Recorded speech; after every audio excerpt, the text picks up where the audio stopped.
فضیلت الشیخ جامعہ تعلیم الاسلامیہ کے نائب صدر محترم ریاض قدیر صاحب کو وہ تشریف لائے اور اپنے منفرد انداز میں خطاب کریں۔ ان الحمد للہ نحمدہ ونصلی علی رسولہ الکریم، اما بعد فاعوذ باللہ من الشیطان الرجیم، بسم اللہ الرحمن الرحیم۔ انہم فتیۃ آمنوا بربہم وزدناہم ہدی، صدق اللہ العظیم۔ جواں ہو گر میری قوم کے جسور و غیور، کلندری میری کچھ کم سکندری سے نہیں۔ حضرات ذی وقار، آج اس موقع پہ یہاں کھڑا ہونا میں سمجھتا ہوں میری یہ بہت بڑی گستاخی ہے۔ میرے شیخ محترم، میرے امیر حضرت حافظ مقصود صاحب کے بڑے ہی مفصل خطبہ جمعہ کے بعد اور ڈاکٹر زعیم الدین صاحب کی انتہائی پرمغز گفتگو کے بعد بھائی ابو بکر نے ایک طالب علم کو کھڑا کر دیا، تو دعا ہے کہ اللہ چند الفاظ کہنے کی توفیق دے دے، ورنہ مجھے خود محسوس ہو رہا ہے کہ یہ میرے ساتھ بڑا زیادتی ہے۔ میں سیرت النبی کے اس پہلو پہ آپ سے گفتگو کرنا چاہتا ہوں اور تھوڑے وقت کے لیے کروں گا، جس کے حوالے سے میں نے آیت مبارکہ آپ کے سامنے تلاوت کی ہے۔ اس آیت مبارکہ میں اللہ نے ان نوجوانوں کے بارے میں بتایا ہے جو دین پہ جمع ہوئے، دین پہ عمل کرنے والے تھے، اور اس وقت کے بادشاہ سے، اس وقت کی حکومت کے ڈر کی وجہ سے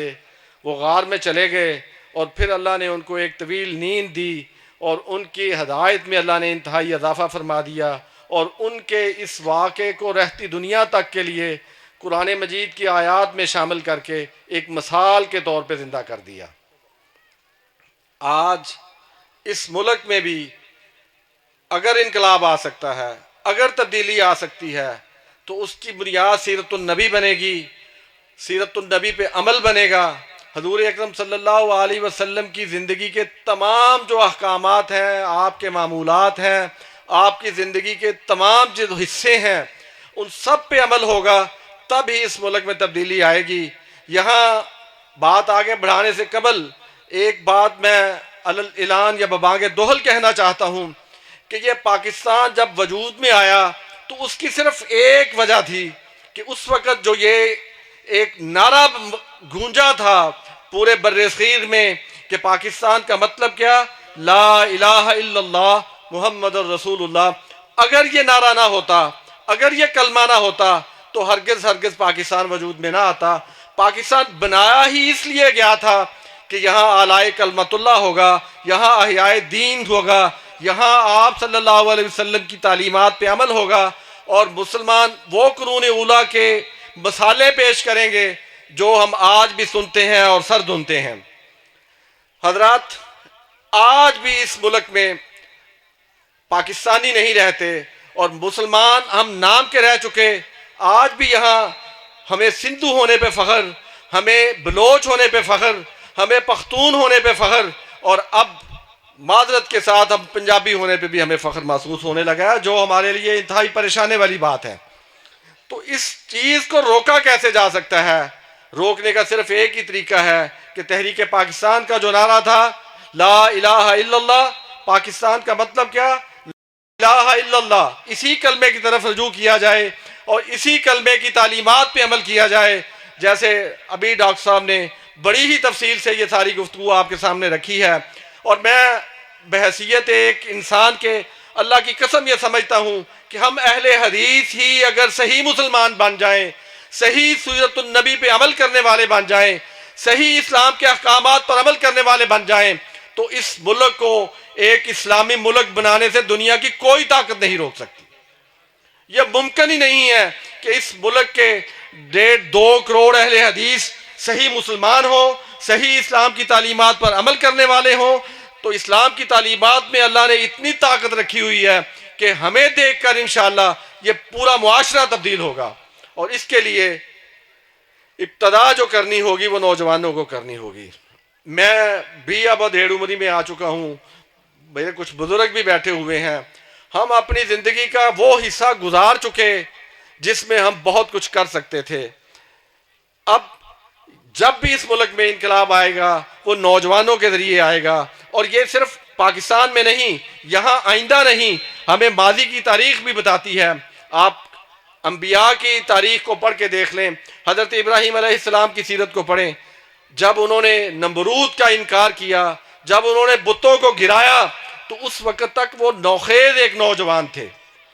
خود حضور اکرم صلی اللہ علیہ وسلم کو دیکھیے کہ آپ صلی اللہ علیہ وسلم اپنی ابتدائی زندگی سے ہی لہو و لعب سے بہت کوسوں دور تھے، اور پھر قبل از اسلام بھی جب بھی کوئی ایسا معاہدہ ہوا جس میں لوگوں کی خیر خواہی تھی، جس میں معاشرے کی بھلائی تھی، جس میں لوگوں کی بہتری کا کچھ عنصر نظر آتا تھا، حضور اکرم صلی اللہ علیہ وسلم ان تمام معاہدوں میں شامل ہوئے۔ حتیٰ کہ اسلام جب آ گیا، تبلیغ شروع ہو گئی، اس وقت بھی آپ صلی اللہ علیہ وسلم فرمایا کرتے تھے کہ وہ ایک حلف الفضول جو ہوا تھا جس میں بہت سے فضل شامل تھے، کہ وہ اگر آج بھی معاہدہ دوبارہ ہو تو اس معاہدے کا میں آج بھی حصہ بنوں گا۔ پھر آپ خود حضور اکرم صلی اللہ علیہ وسلم کے اسلام کی تعلیمات کے عمل کے دیکھیے، آپ پہ جو اولین ایمان لانے والے تھے وہ تمام کے تمام نوجوان تھے۔ ان میں سب سے بڑے جو تھے وہ حضرت ابوبکر صدیق رضی اللہ تعالیٰ عنہ تھے۔ اس وقت آپ کی عمر مبارک بھی 37 سال تھی۔ باقی تمام کے تمام صحابہ ان حضرت ابوبکر صدیق سے کم عمر تھے، اور ان میں ہمیں حضرت علی رضی اللہ تعالیٰ عنہ بھی نظر آتے ہیں جو صرف 9 سال کے تھے۔ تو یہی نوجوان صحابہ تھے جو اس وقت مکہ سے نکلے، پہلے پورے عرب میں، پھر پوری دنیا میں، اس وقت کی معلوم دنیا میں اسلام کا پیغام انہی نوجوان صحابہ نے پہنچایا، اور ہر جگہ پہ اسلام کی تعلیمات کی تبلیغ سے زیادہ اپنے عمل کے ذریعے لوگوں کو متاثر کیا۔ اور اس دور میں ہم جانتے ہیں کہ بر صغیر میں بھی اور آگے سری لنکا تک اسلام پہنچ چکا تھا۔ وہ وہی نوجوان صحابہ تھے جو تجارت کی غرض سے وہاں گئے، اور جو اپنی اسلام کی تعلیمات پر عمل کرنے سے جو اپنی ایک عملی صورت پیش کی، اس سے ایک دو نہیں، سینکڑوں، ہزاروں، لاکھوں لوگ مسلمان ہوئے۔ اور ہمیں تاریخ ہی یہ بتاتی ہے کہ محمد بن قاسم جب بر صغیر پہ حملہ آور ہوا، اس کی عمر اس وقت شاید 17-18 سال تھی، اور میں نے پڑھا ہے کہ محمد بن قاسم ملتان تک پہنچا ہے، بلکہ کچھ روایات میں ہے کہ شورکوٹ تک بھی آیا تھا۔ اور وہ نوجوان جو ایک اسلامی لشکر کے سپہ سالار کی حیثیت سے آیا،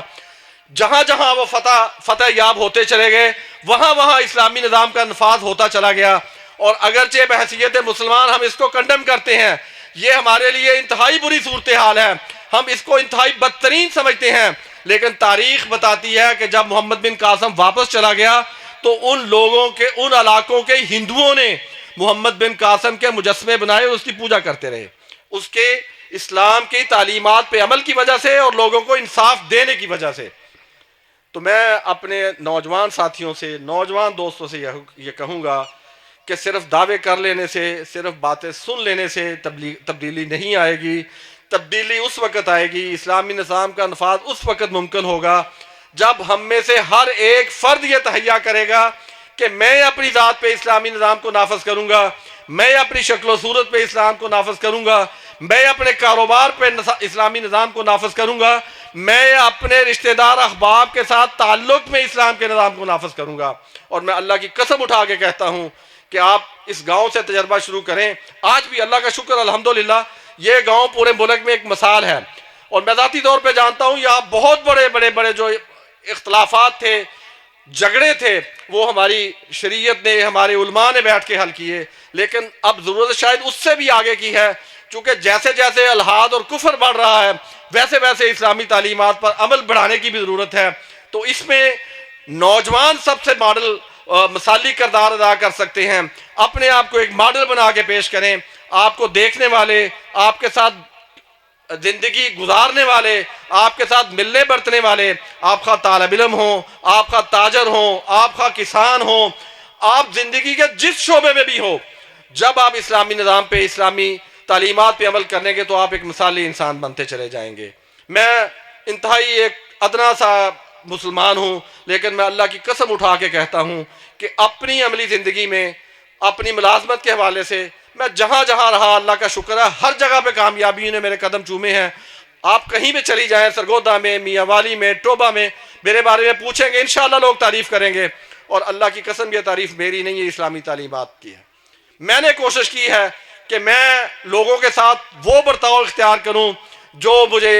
میرے آقا و مولا حضرت محمد رسول اللہ صلی اللہ علیہ وسلم نے بتایا ہے. تو یہی میں آپ کو بھی دعوت دینا چاہتا ہوں کہ آئیے دوسروں پہ